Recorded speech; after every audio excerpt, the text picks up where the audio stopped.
Okay, welcome everybody to episode 103 of the Volatility Barometer podcast. Thanks for joining me today. We've got a good show, especially for all you volatility traders out there. I've got two segments to go over.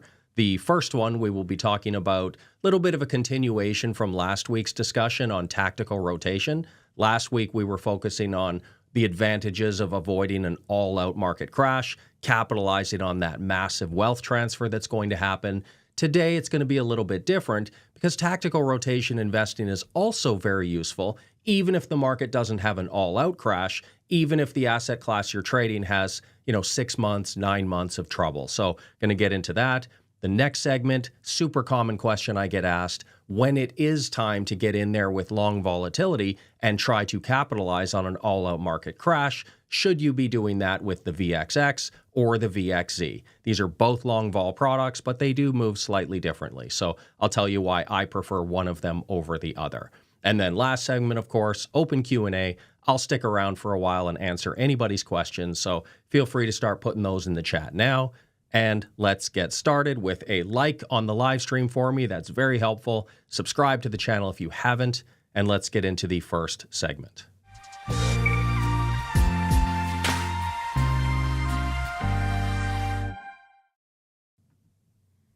Okay, so like I said, last week we were focusing all about how to capitalize on the next great wealth transfer that I personally believe it's probably somewhere on the horizon now. It's been a very long bull market. I'm not predicting doom and gloom. I'm not actually going to try to call when it is. Fortunately, I have the signals. I don't need to actually make those decisions, but at some point it's going to happen.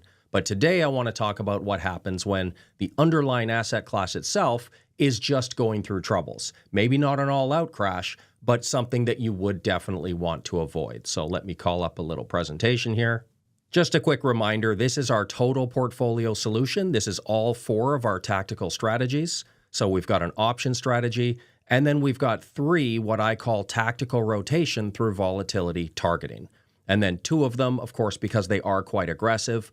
There are people out there that have higher risk tolerance than I do, and you might just want to focus on the 2 highest returning strategies.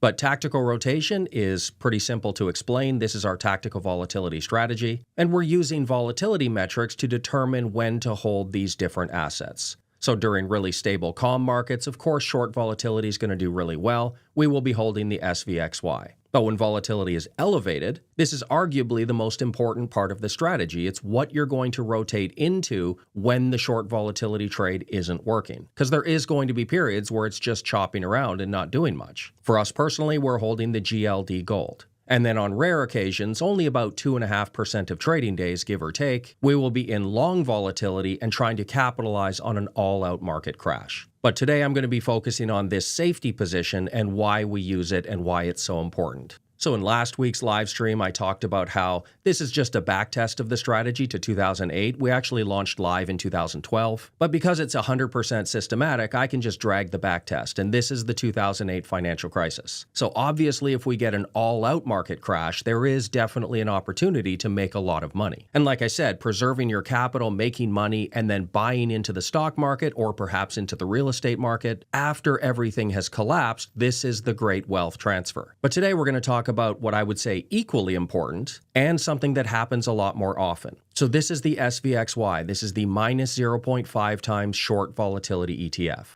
This is the one we use in our strategy right here. Stable markets.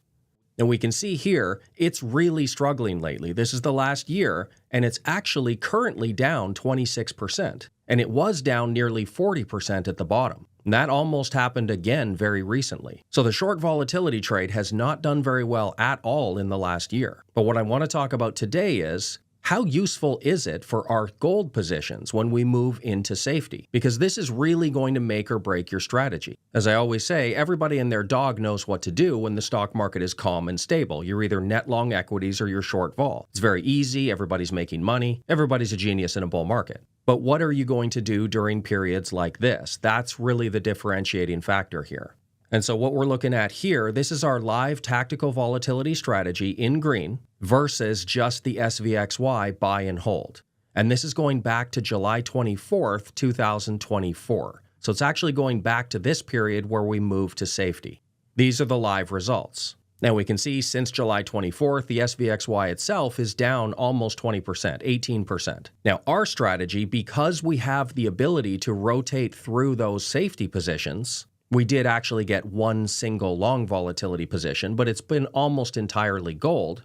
We actually have the ability to rotate out of the asset that's not performing well and still make forward progress. Now, obviously, you can't turn garbage into gold. The SVXY itself was down almost 40%. We're not going to be able to turn that into big profit or anything, but getting something close to flat is really beneficial. And this is happening here. We can see these are just the GLD gold positions within the strategy. And in the last 9 months, we've actually held gold about 60% of the time. You can see there's a few flat periods. That would be when we were holding the SVXY.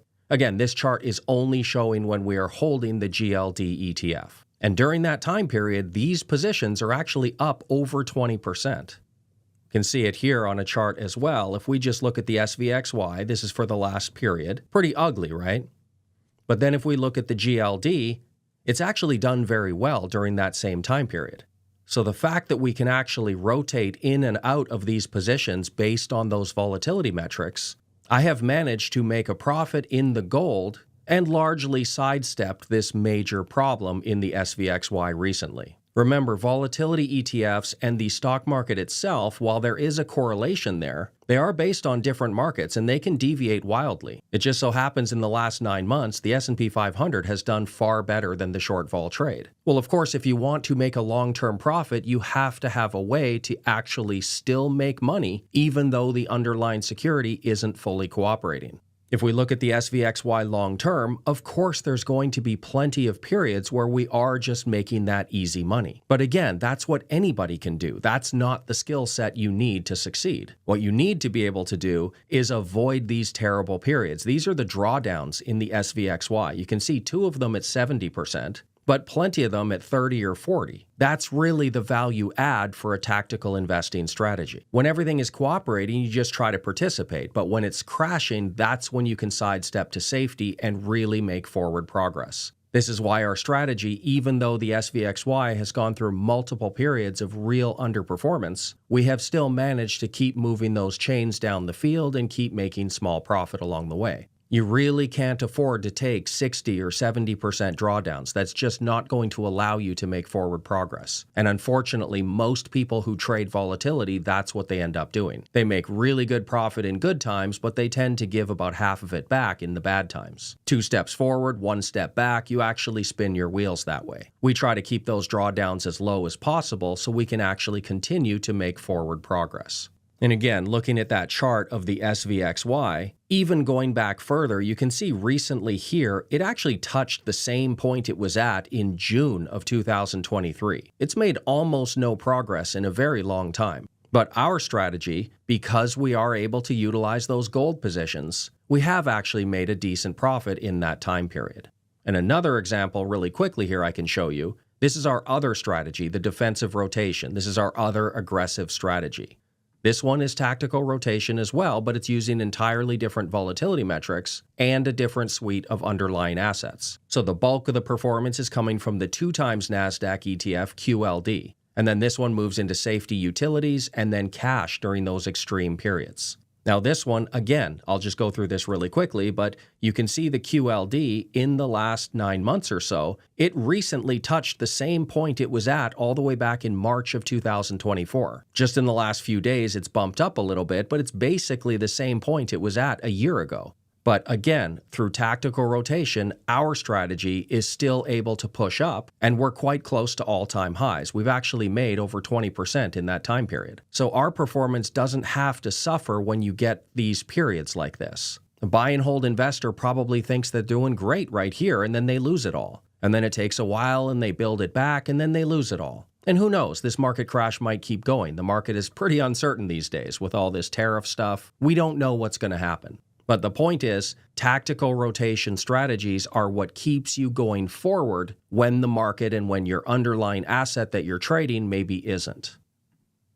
So both of those situations are, I would say, equally important. once every 10 years or so, we're going to get a massive market crash. And of course, it's going to be beneficial to be that person that not only doesn't lose their money during the crash, but perhaps even makes a little bit of money. And then you're in an excellent position to really capitalize on that difference, that plus minus gap that occurs during every recession. The rich people get to accelerate because they've got capital on hand to get in there and take advantage of it. Most investors don't have that. So I want you all to be there to capitalize on that opportunity when it comes. Maybe it's this year, maybe it's not for 3 or 4 years. We don't know. But that second situation, there is also times, even within the context of a bull market, when your underlying asset class is just not performing well. Bitcoin is the same thing recently. We've got our Bitcoin strategy that I shared a few weeks ago in a live stream.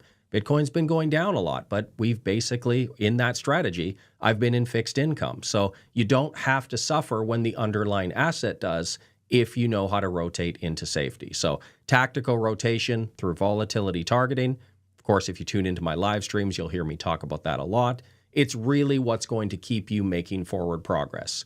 Essentially, it's all about making sure you're always within striking distance of that all-time high, within your own strategy, regardless of what the underlying market is doing. So now let's get into the next segment.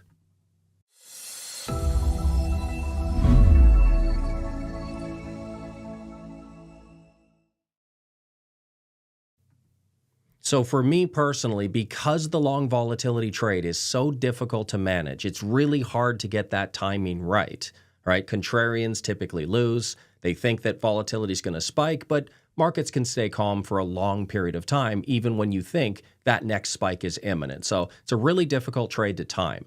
And therefore, we only go long volatility maybe 2.6% of trading days, give or take.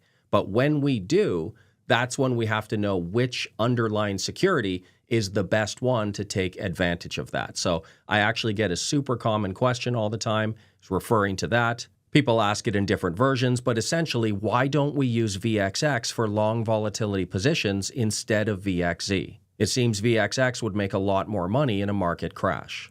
So where this is going to come up for us personally, this is our total portfolio, but this green strategy, tactical volatility, and the red strategy, strategic tail risk, they both have the ability to rotate out of aggressive positions and into long volatility when we need to. So tactical volatility, it can actually rotate into the VXZ. And we actually got one on March 11th recently. It only lasted a day. Like I said, it's not very common, but we use that VXZ when we get them. And then strategic tail risk, we can go into the VIXM. Materially the same thing as the VXZ. And again, we got one of these as well recently. So they do come up, but the main reason that we go to long volatility is not for regular market periods. We are essentially just trying to capitalize on major crashes. Of course, at some point, we're going to revisit this. Valuations right now are very high in the market, and it's been a pretty long bull market run. COVID doesn't really count. I mean, it was a V bottom. It bounced within a month. Government spent a fortune to make sure that's going to happen. But that bazooka of easing the economy might not be available next time. So we are going to get a market crash at some point. Now, in last week's episode, again, I showed that there is an opportunity there to make a lot of money if and when it does. This is just a backtest of tactical volatility, but you can see the opportunity there. It would be pretty amazing to get that plus-minus gap when everybody else is struggling and you're actually there making money and ready to jump into the market again when it recovers. Now, as far as ETFs go, there's two right now that we're comparing. The first one would be the VXX. This is the longest-running volatility ETF, launched in January 2009. Now, this one uses the front 2 months of the VIX futures. The VXZ, and for this video, just think VIXM, it is materially the same thing, right? VXZ and VIXM, it's just ETF and ETN, but they're essentially the same thing. These ones are also 1 times long volatility, but in this case, these ones trade the 4th to the 7th month VIX futures. Now, if you're familiar with the VIX futures term structure, you can go on VIXCentral.com and you can look at the current one anytime, but essentially the VIX futures go out in time from the shortest month to the last month. Now, we can place those ETFs on here.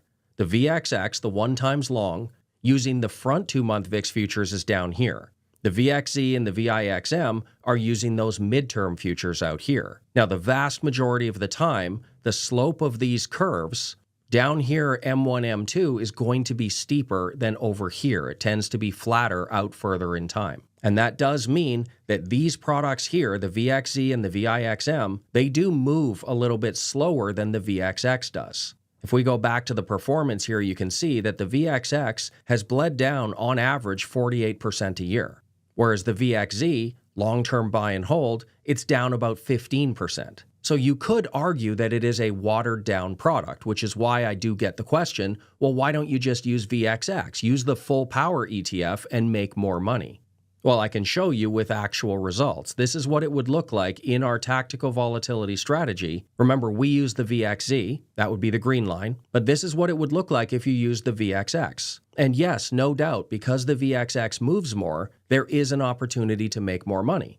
You can see the VXX would have made about 348%, where the VXZ is about 289. The problem comes in, there are definitely going to be times when you're wrong. There will be times when you get a signal to move into long volatility, for example, and the market doesn't crash. You get that signal right around the time the market is ready to bounce. If we look at our recent market action here, this is the SPY. Just recently, I got my first long volatility signal about here, which is great. The market's down, it's definitely ugly, it's time to get in there and try to make a profit. And if the market does continue down 20%, 30%, or if you get it timed right once every 10 years or so, it is going to go down about 50%, and we're going to make a lot of money when that happens. But that buy the dip environment does exist, and that could be right around the time when people are ready to come in and start buying again. So what tends to happen is you get these little choppy periods where you get a signal, but it doesn't all out crash. You get a signal, but it doesn't all out crash. And those little periods can eat away at your money. You can actually give a lot of your profits back on the other side. That's the problem with using something that moves so quickly. Yes, the VXX can make more money. This is true. But the VXZ and the VIXM are far less punishing when you get it wrong, which, just frankly speaking, we do get it wrong quite often. Not wrong, we get the signal to move into those positions, but it doesn't always all-out crash. We go here about 2.6% of trading days. We're in gold about 33, and then we're in aggressive positions during the rest. But the point is, just going by the numbers, look at the drawdown for VXX. Yes, it made more, but a 42% drawdown. VXZ made a little less at 289. Not that much different, to be honest, but a drawdown of only 22%, very manageable. And that's what I'm essentially trying to do. I'm only really trying to use these positions when we get it right. And I don't want to get my face ripped off every time I get it wrong. So while it's definitely true that there is probability of making higher profit if you use the faster moving products, and of course, there are even faster ones. There's UVXY, there's UVIX if you're really crazy, but it's the same concept. We're not focusing on the times we get it right. That's kind of the easy part. We're focusing on what happens when you get it wrong. That's what risk management is all about. And the VXZ, the VIXM, again, materially the same product, they are just far easier to manage during all of those other times when you get the whipsaw. The dreaded whipsaw, right? Volatility trading is not as easy as it appears. You don't just enter the position and then money falls from the sky. The timing is everything. And of course, because the market does have a tendency to go down and then bottom, when it bottoms, you can actually lose a pretty decent amount of money with that VXX. The VXZ, VIXM, far less. So that's our choice. We use those ones. I think it's far better. And honestly, like I showed, the profit is actually pretty close. So we're really just looking for those major market crashes. Next time the market collapses, I will be there with the VXZ and I will hopefully make a bunch of money. So hopefully everybody understands the methodology there. It's not always about big profit. I'm a risk manager. That's what I would call myself. And of course, slower moving products are pretty great to use as well. Less punishing if you get it wrong. So that's it. We will get into the Q&A now. But again, if you haven't given the live stream a like for me, that is the best way to support it. Get this live stream out there, get YouTube algorithms going. But we'll just run a very, very quick 1-minute ad here, grab a coffee, and we'll get ready for the Q&A. So we'll get to the live Q&A in just a second here, but I launched VTS all the way back in January 2012 with two main goals. First, to crush the financial industry and help investors start making real progress towards their retirement goals. And secondly, to provide that outperformance at a much lower cost. A low monthly subscription fee scales far better than paying a traditional percentage of assets. Now, our portfolio is currently 4 strategies with low correlation to the stock market and to each other, so it's a completely diversified total portfolio solution. It's also not active day trading, and trust me, anybody from any background can follow VTS in just a few minutes a day. Since retiring from pro golf in 2005, I've been an options and volatility trader for over 20 years now, and I share a lot of invaluable volatility data in every daily email to subscribers. I'm also a certified workaholic, and there's a growing list of courses that all members have full access to. There's a free trial to VTS on my website available to everybody. Come join members from over 70 countries around the world. I can definitely help you achieve your financial goals. Now let's get into the live Q&A. Okay, so live Q&A time. Hopefully there's a bunch of questions here. I can see several. I'm sure there's going to be more, but if there's too many, we'll cut this off. I'm terrible at this. Everybody knows I say it every episode, but I'm going to try to get it to 1 hour. So we've got about 40 minutes, give or take. I will just go down the list and see. And plus, just a reminder, you can, of course, ask off-topic stuff as well. Some people just like to hang out. So that's fine. You can ask me about any of my personal interests and stuff.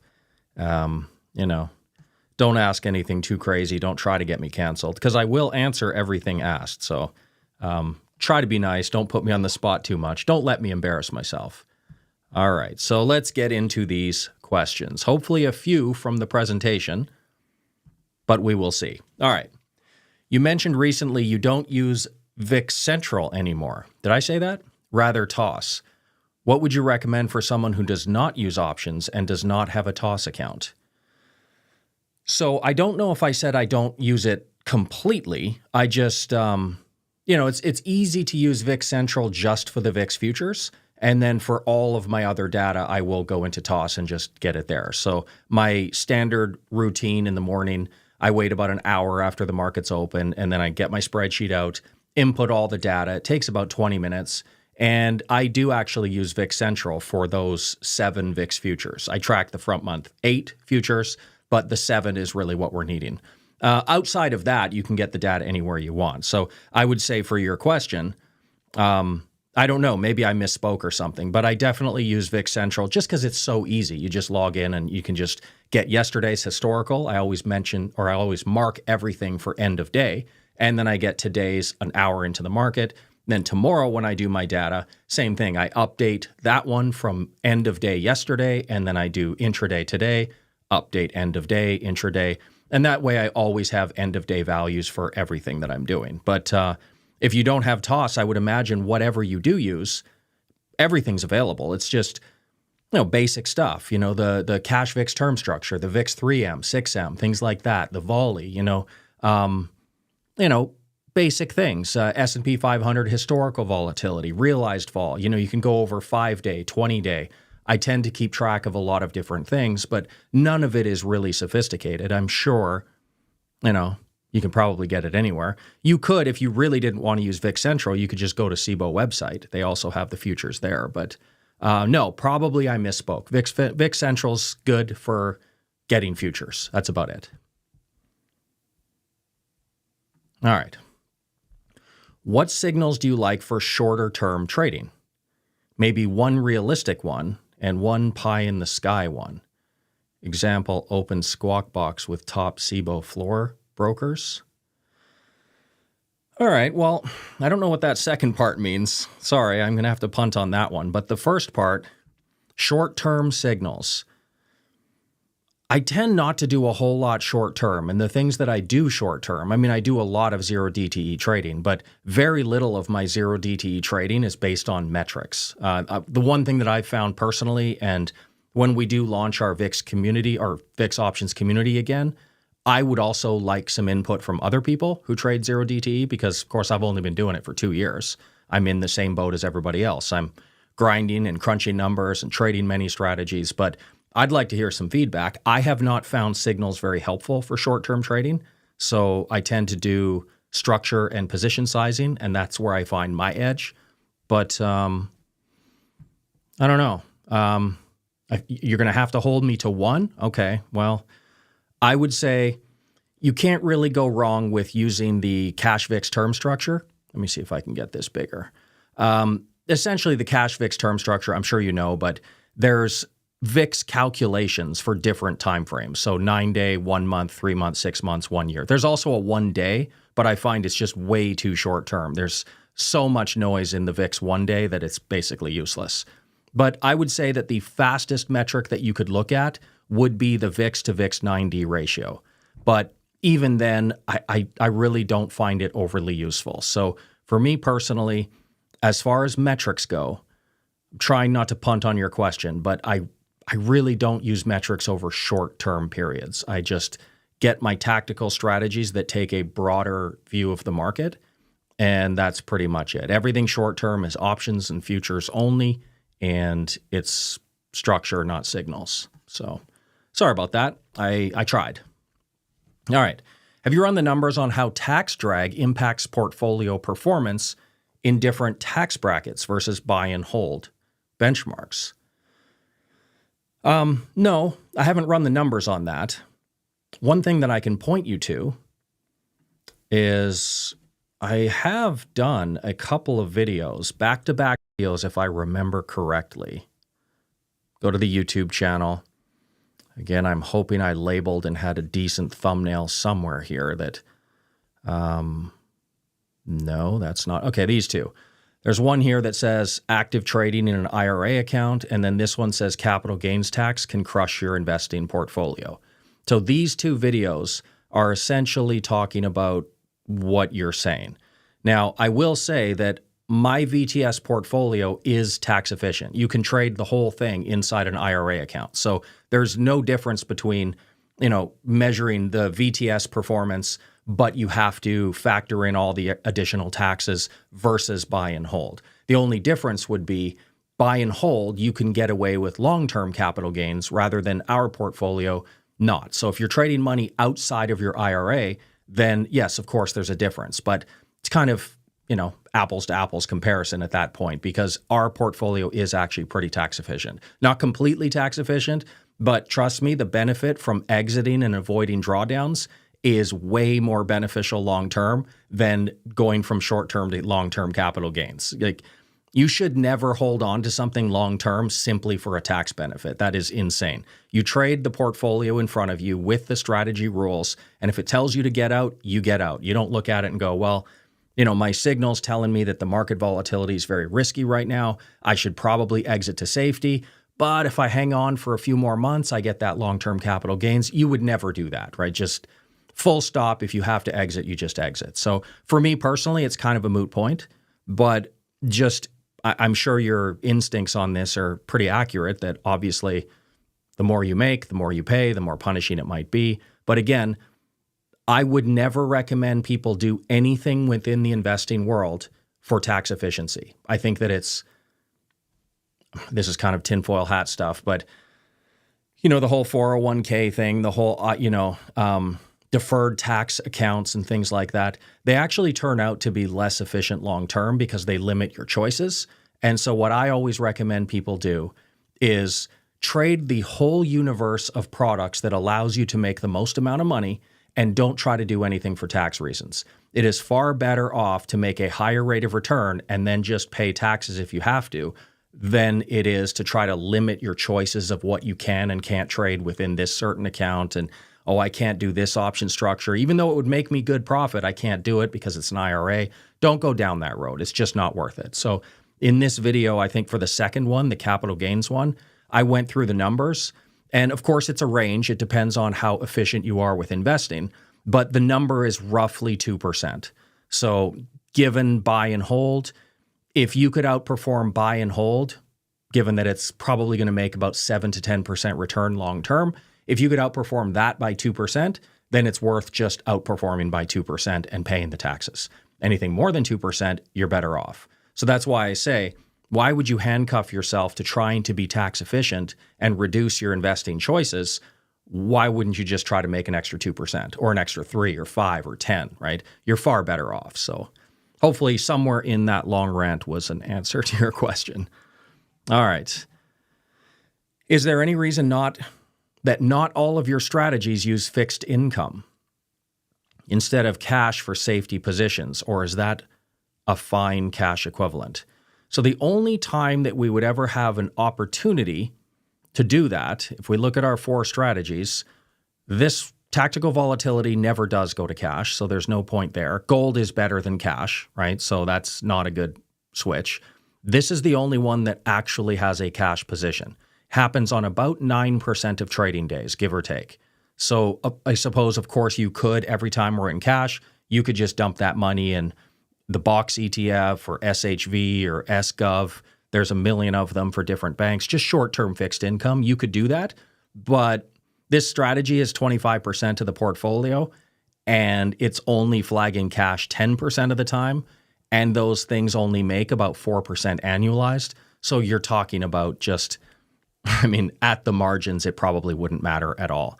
And then this one has no cash. Iron condors, we do. So if you look down here, it says this strategy holds 15% constant to SHV.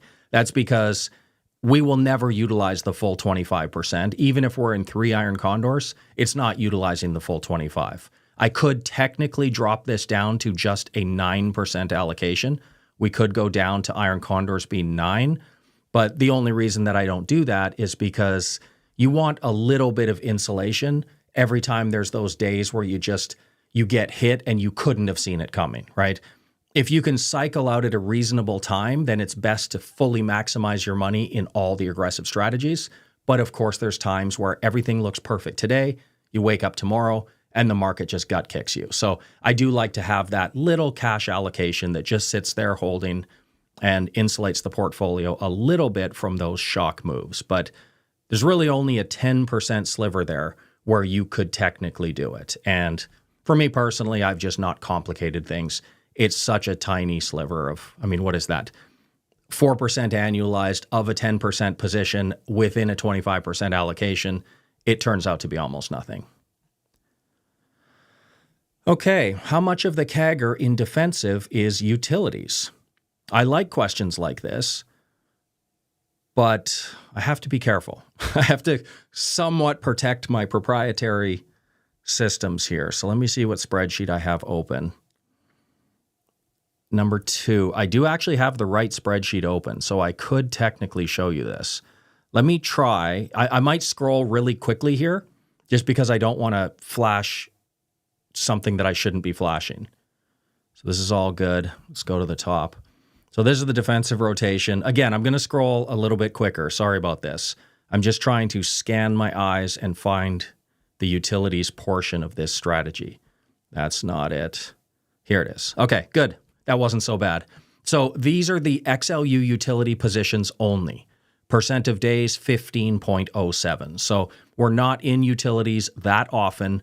When we are, that's the CAGR. So utilities, it might look like a small sliver, but this is actually pretty decent size because the volatility barometer really only goes from about 13 on the low to about 90 on the high. So although it looks like there's a big cash sliver, it never gets above here. That's just a technical thing. Based on how I built my index, it never gets above about 91%. But here's the utilities side only. So pretty decent. 7% return, 7.5% return of the total for the strategy, roughly 32 to 30, somewhere in there. So a pretty decent chunk for a very small allocation. But you got to remember that the bigger benefit is you're not getting killed, right? Because that is being held at the time when the market is collapsing. So to just go flat would be great. To make an extra 7.5% is awesome, but to not get gut kicked by the 2 times NASDAQ crashing, eventually it's going to go down 60, 70, 80%. To avoid that, that's the real benefit. But this is the plus minus gap that I've been talking about recently, where I really want people to understand that it's not the only way, but it's one of the biggest ways that rich people get richer and poor people get poorer. It's because when your portfolio collapses, those other rich people, they're finding opportunities all over the place to double up and triple up, and they're the ones that get to capitalize on it. And, 90% of the investment world doesn't. So that's one of those situations where, yeah, it's roughly 7.5% is the number. So for sure worth doing. I mean, 15% of utilities and 85% cash, that by itself almost outperforms 100% of the stock market. So of course that's good to hold. But like I said, you got to understand there's a massive plus minus gap happening in that range where we're holding utilities. So yeah, good stuff. Okay, try shorting crypto launch. I don't know what that means. A new coin launch, maybe? Today I take 10 trades, 80% ROI. All right, that sounds awesome. Just squeezed out in one trade. Risk management taken on size allocation. Don't know what any of this means, but it sounds like you made money, so that's good. I don't, that's one thing that I don't do. I like to do things that are a little bit more predictable and measurable, right? Like basically if I can't record it in a spreadsheet and track it and predict it and have a hypothesis, then I can't really model it for anything. So these types of things, like I don't know, you're saying short the new coins that come out, I suppose. It's just, that's not my game. I'm not saying it couldn't work. It sounds like it could work because a lot of those coins, they launch and they immediately nosedive. It sounds like it could work. It's just nothing that I've gotten into. Okay, can you calculate the CAGR for the tactical volatility strategy using SVIX? Well, you guys are you're just getting me to open up my spreadsheet all over this live stream. Okay, let me see if I can delicately do this one. We navigated defensive pretty well. Where's tactical volatility? All right, let's click and see what happens here. All right, that's not so bad. So again, I'm going to be scrolling. This strategy is quite complex, so it might take me a while to find it. But I know there's one column in this spreadsheet somewhere that's for SVIX. So before people think, what the hell is he talking about? We use the SVXY. This is a minus 0.5 times volatility product. This person is asking what it would look like if we used the SVIX. So bear with me. Hopefully this doesn't make you motion sick. I can sort of go just slow enough that my eyes can pick up on it. I think I know what column I'm looking for, but this strategy is fairly complex, so bear with me here. Where are you? We're looking for the SVIX column. Should be coming up pretty soon here. Okay, I saw it. Okay, so now remember, this is just the spreadsheet. This is essentially, before I actually flash this, the way that I trade, I think the way that every quant trader trades is you have an underlying strategy that you're using, but you have to understand that my spreadsheets are end of day data. So when I'm doing the live trading and I have to send out the signals to the community an hour and a half after the market opens, the numbers can get a little bit different. So I use the baseline spreadsheet and then I take the live trades. So this is for SVXY, VXZ, and gold. Full strategy, this is what it is. So 30% return on the spreadsheet. Our live trading was a little bit better because from 2012 to 2017, we used to use the XIV instead, and it's a little bit more leveraged. It's the one times product. So we're about 36% live and 33% drawdown. I believe the maximum officially is about 30. So pretty damn close. But I did run the numbers for SVIX, and so this is what that looks like. It would be a 42% return compared to 30. So let's say 25-ish, 30% higher return, but the maximum drawdown is what concerns me at 48.96. Again, not terrible because it's almost a 1-to-1 ratio, but I think this 1-to-1 ratio is far better. And that technically gets into the range of to each their own, like your risk management is different than mine. But the way that I would put it is a 50% annual rate of return with a 50% maximum drawdown is worse than a 40% annual return with a 40% drawdown. And I believe that's also worse than a 30% CAGR with a 30% drawdown. I think the sweet spot for high risk trading, and don't ever let anybody tell you different, shorting volatility, there's risk there because I can control things over 2+ days, but I can't control things over one day. I have no idea what's going to happen tomorrow. When tomorrow happens, I can switch out of my position and move to safety, but I can't know the overnight. So even though I've managed to keep the drawdowns lower than the rate of return, which is really hard to do over a 13-year period, you have to understand that it is still high-risk trading. Same with defensive rotation. You just have to call it high risk. Even though I've managed the risk well, I don't know what's going to happen over one day. So I believe that a 30% CAGR with a 30% max drawdown is the sweet spot. 2020 is pretty good. I think that I would take that all day if it was my entire portfolio. 2020 for the rest of my life, awesome. 40-40 is just too much. That breaches too many people's risk tolerance. So once you go over about 35, 40% drawdown, people are pulling the plug. You think right now that you can do it because you've seen the chart, right? If I flash you, I think I probably have it open still from my presentation, right? I think I had it somewhere in here. If I show you the chart and I said, let's say this drawdown was 50%, but you just looked at it and you say, oh, well, point A to point B or A to Z, I can see that it recovered from everything the market threw at it. So you'll think to yourself, oh, I would have totally held on, right? I can see the chart from here to here, awesome rate of return, I would have held on. What you don't really realize is most people overestimate their own risk tolerance. So you might think that you would have held on, but when it's happening to you live in real time, 30% drawdown is a real gut kick. 40% drawdown, pull the plug. This guy doesn't know what he's doing. He's an internet fraud. I'm leaving, right? I get those emails. We had a drawdown in 2022. It wasn't nearly 40%, but I got those emails. But you can see, I mean, we fully recovered and off to new highs and within a year. People overestimate their own risk tolerance. So I like to tone things down. We use the SVXY, as I showed you. And, technically speaking, if you subbed in the TQQQ 3 times NASDAQ instead of the 2 times NASDAQ, that would also produce a higher rate of return, but it would also produce a much higher drawdown. So I have for me personally, it's my job as a risk manager to basically tell you what my portfolio is in and then explain why I think that. I don't think a 50% CAGR with a 50% drawdown is even sustainable. So it's a moot point. If you're going to pull the plug, your effective rate of return is 0, right? Or negative. Because if you can't sustain the drawdown, then no rate of return matters. I could tell you it made a 100% rate of return after that drawdown. It wouldn't matter to you because you pulled the plug. So your question about SVIX, yeah, no doubt using the 1 times is better, rate of return wise.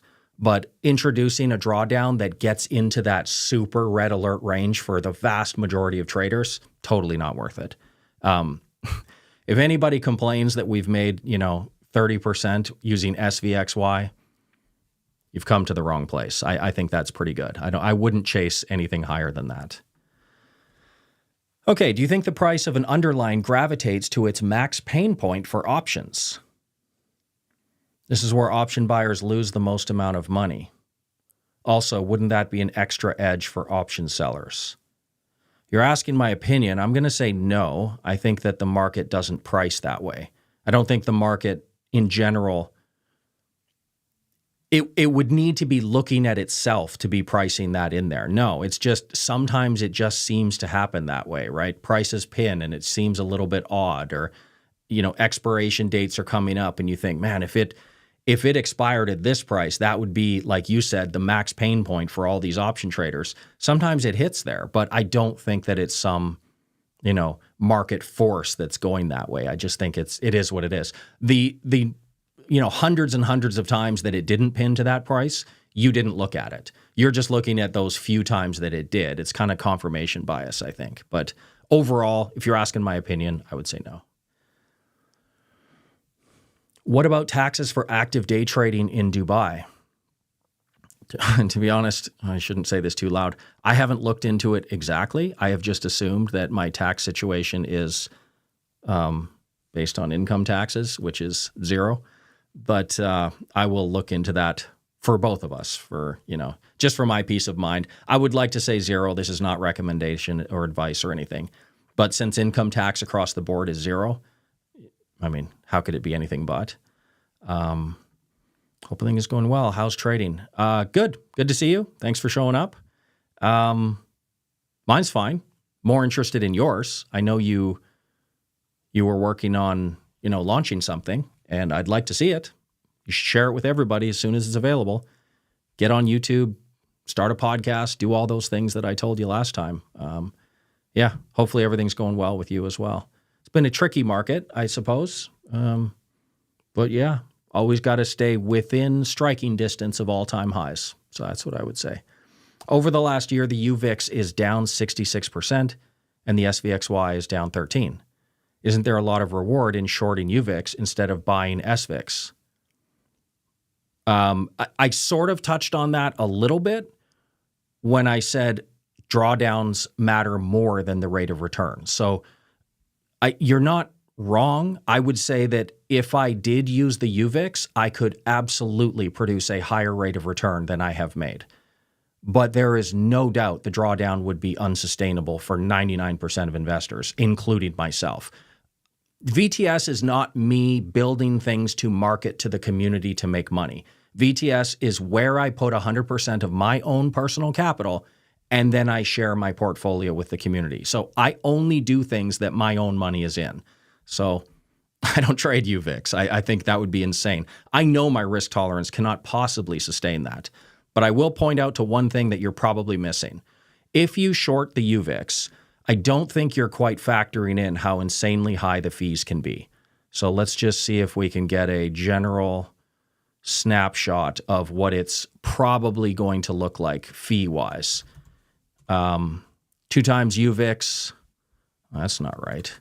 Let's check UVXY. UVIX is higher. So you can see the borrow fees spiked to 40. I would say typically it's probably averaged about 20 for UVXY. It could be about 30 for UVIX. So when you ran your little quick calculation there and you're saying that SVXY at a 0.5 times leverage and UVIX is double leverage, you're basically talking about 13 becoming 52, right? 26.52.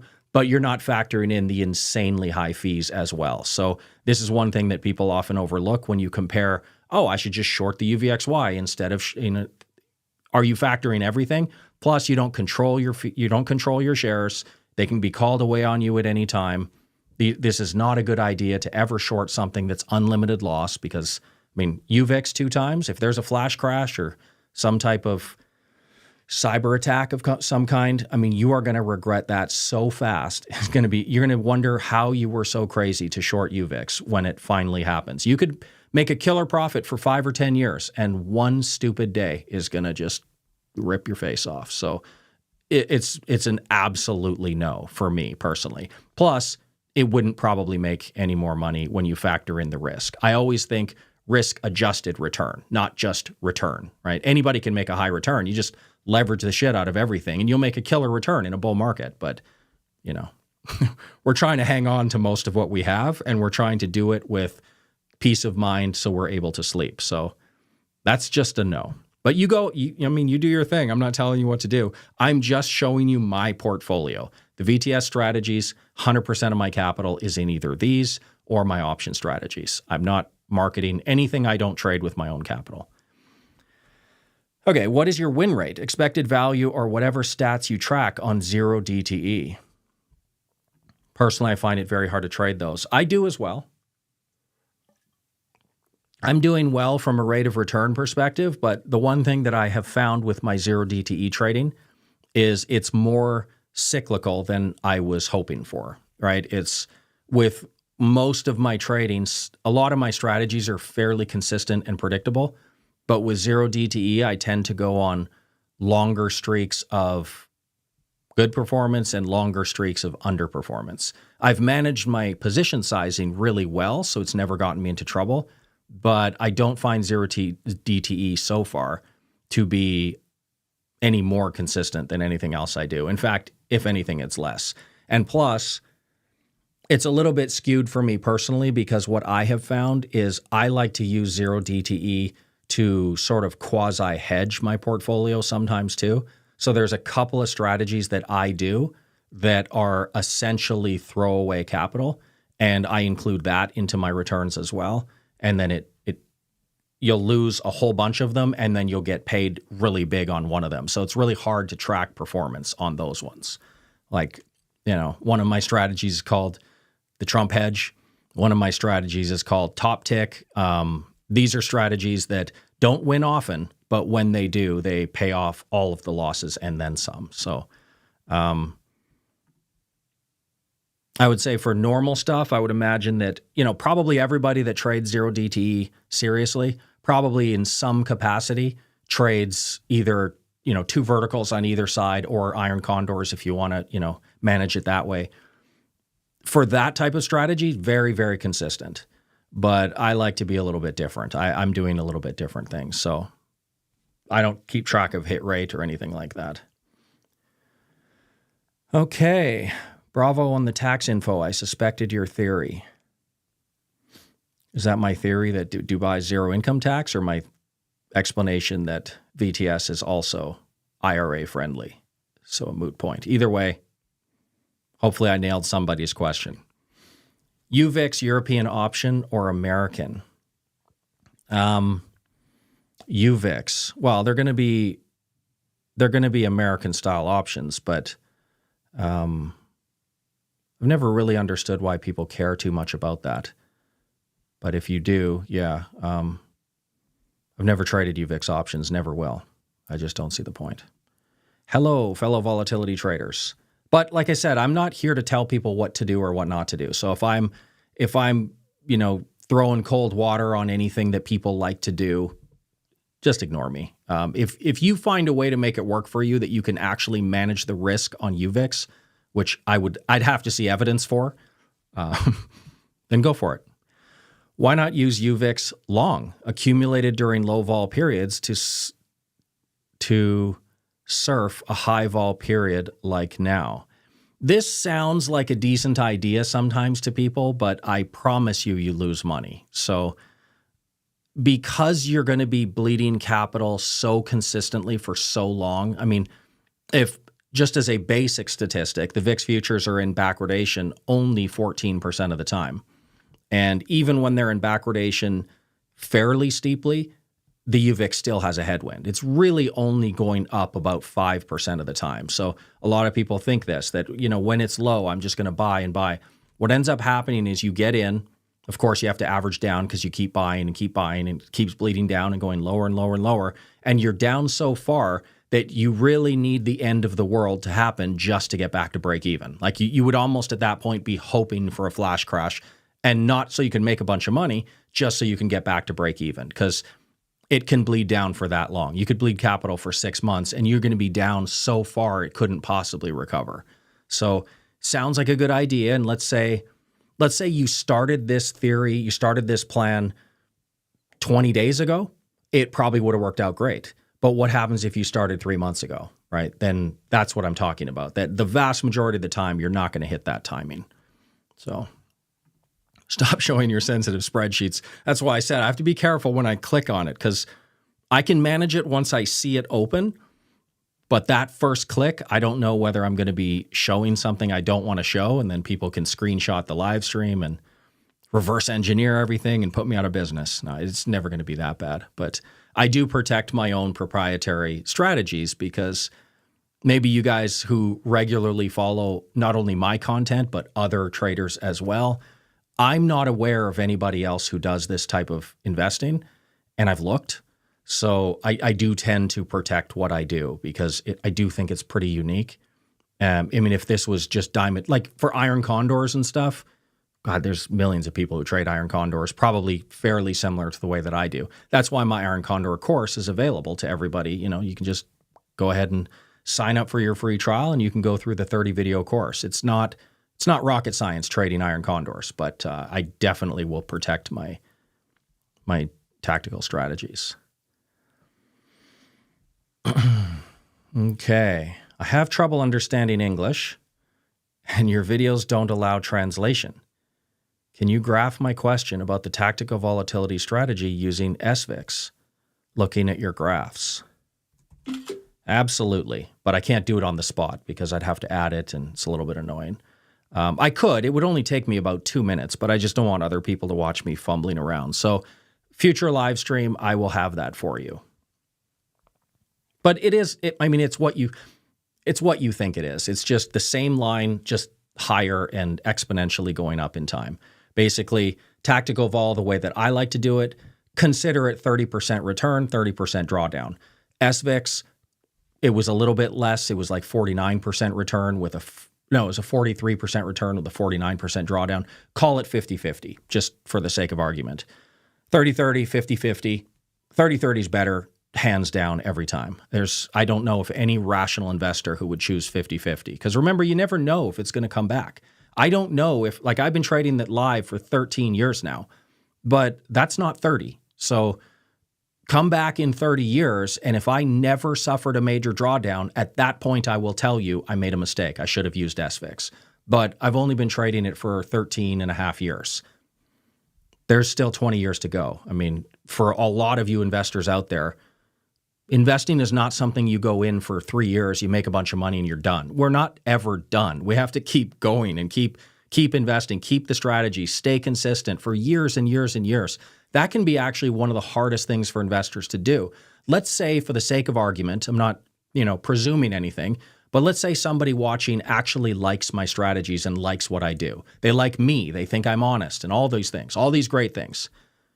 Well, they still have to have the discipline to do this same thing for 10 or 15 or 20 years. That in itself is a big ask. Even if you like what I do, that's a big ask. I don't ask people when they leave, why did you leave? But I would imagine a lot of people just don't want to do the same thing over and over. But it's that same thing that gets you to the finish line 30 years later. So I've been trading my strategies since, I designed them all between about 2009 and 2012, and I've just been going with them. And some years they don't work so well, and some years they work incredibly well. But I'm looking for the long-term consistency. And I don't know why I went off on that tangent, but the 30-30, 50-50 thing. Trust me. I'm gonna say with reasonable confidence, right? You are an individual, you are a person. I'm gonna say with reasonable confidence, you don't have the risk tolerance to sustain a 50% drawdown. Go to sleep at night and wake up the next day and keep going. I'm going to guess that you don't have that. So everything you do has to be 30 or less, or it's a non-starter. Do you consider VTS strategies as fundamental analysis, technical analysis, or something completely different? Yeah, I would say something completely different. That's a good question. Interesting. I would consider fundamental analysis to be trying to break down the value of the holdings itself. So we don't trade individual stocks, but if we did, trying to analyze whether Apple is worth what it says it's worth, I would say technical analysis is charts. Charting tends to be when people say TA, they usually mean charting. Of course, there's many other aspects to it, but that's what they typically mean, and it's not that either.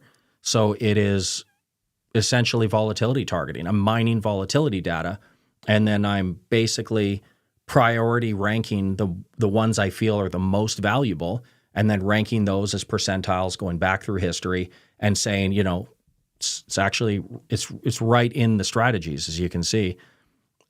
If for example, for this strategy, it has its own little volatility barometer and its own metrics that are different than the other ones. Of course, it's not diversification if all my strategies use the same thing. So they all use different, underlying metrics. But if this metric, for the way that this strategy mines the data, if it's below 63%, we are in QLD. All right, if it's below 26%, we are in the VGLT. What would you call this? I don't know. I call it volatility harvesting, volatility targeting, but it's definitely not fundamental or technical. So I would say something different. Here we go. Trump's tariff tweets have changed the zero DTE landscape. We used to have one outlier move a month, and now we have 2 a week. I know. My strategy that I mentioned called, the Trump hedge, zero DTE Trump hedge, it's done really well in the last month and a half. So thank you to Trump. But it's essentially, I can't wait to share it. It's my course is still a couple months away, but use your imagination. It's a strategy that I'm hoping nothing happens today, but something epic happens tomorrow, right? And that does sound right up Trump's alley, right? That is essentially, if there's what is the definition of Trump? That's what it's going to be. Who the hell knows what's going to happen tomorrow? So the zero DTE Trump hedge strategy is pretty. I actually changed the name, of course, when Trump became president, because I've been trading this a while. The zero DTE Biden hedge wasn't working so well, but the zero DTE Trump hedge is working exceptionally well. All right, just to remind you to like the video. Thank you. I always forget. There's 54 watching and only 13 likes. Is there only 13 likes? That's pathetic. Yeah, let's get those likes up. Come on. Put in a lot of work on these things. Thank you for the reminder to everybody. I never ask. I always forget. Gee, today I had to really work hard to remind people. All right, do you automate your strategies like code it to execute or manually trade it? Well, I'm sure you know me well enough to know I have no programming ability. So the reason that I've avoided doing these things is just because I am a one-man show at VTS and I don't really want to put my strategy out there.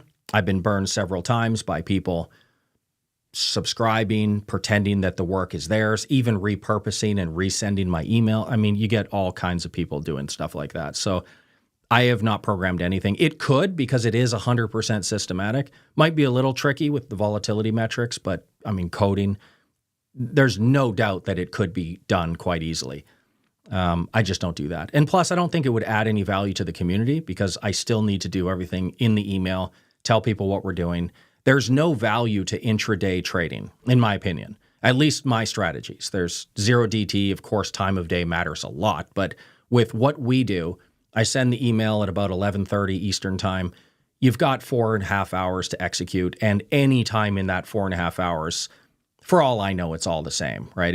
In the last year, it's definitely turned out that executing early in the day was far better. Just one of those years where there were several days where the market looked fine, the email goes out, and then it just fell off a cliff at the end of the day. There was a couple of those that were really damaging. But there are other years where if everything's going really well and stable, there might be a year where, the market's kind of choppy in the beginning, and then end of day you get that ramp, and maybe executing end of day is better.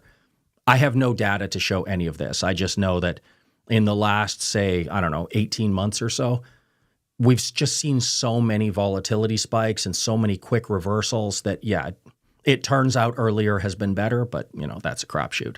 I'd say I don't code anything. I could code it all. It wouldn't add any value to the community, so I don't want to share my stuff with a coder who's going to steal it from me and encrypt it so I can't access whatever. My brain, I don't know programming, so something bad would happen. Expected move butterfly, Trump hedge. It's not a butterfly. No. I got to tease it a little bit more. A strategy where hopefully nothing happens today, but something epic might happen tomorrow. So in this context, it would require a trade that lasts longer than one day. If you get my meaning. Can you also send the options alternative in the VTS email for IYR, XLU, GLD, etc.? Just like the VXX. Because you're not, I've often thought of doing that, but there are problems. IYR is easy. XLU is pretty easy. Gold is tricky because it's a high dollar ETF. You need a pretty big account size to be able to do it. So essentially what I've decided to do, and I might be wrong, I don't know if this is actually what I should be doing, but I have the course, the stock replacement course, and what I'm hoping is people like you who are in the European economic area and you can't trade US-based ETFs, I'm hoping you do take the time to go through the stock replacement course. And then through that, you will be able to do it yourself. Or at the very least, you'll understand exactly how it works, and then you can email me and say, hey, did I do this right? Check my allocation size, all that stuff. instead of me actually posting it in the email, just kind of pretending it's easy, because VXX is really, really easy to replicate SVXY with VXX puts, but it's not so easy when you're talking about GLD, QQQ, SPY. I mean, these are very large dollar ETFs that the inefficiency comes into play there. So I would say email me directly. There's going to be so few people that are going to be emailing me that I think it's better you email me and we talk directly rather than me put instructions in the email. So if anybody's wondering what these two guys are talking about, with the tactical volatility strategy, we can very easily replicate SVXY with long-dated, long VXX put options, roughly 0.55 delta options. And I actually include the instructions here.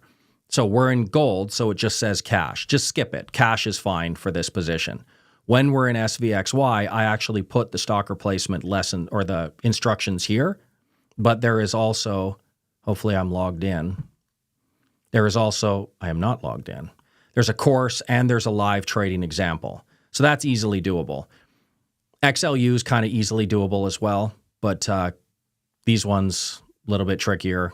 IYR is doable. SPY is getting a little bit pricey, but yeah, that's why I don't do that. I'm not going to say any more, but yes, somebody's paying attention. All right.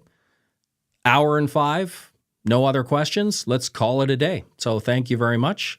And there will actually be a live stream probably this Friday because I am off to Dubai again this Saturday. And typically it takes me a couple of days to hit my stride when I get there. So I'd like to get a live stream done Friday when I leave. And then I won't have to do another one until the following week. So I'll probably do one this Friday. And I think the topic should be talking about the new volatility ETF, VYLD. There was a new one launched.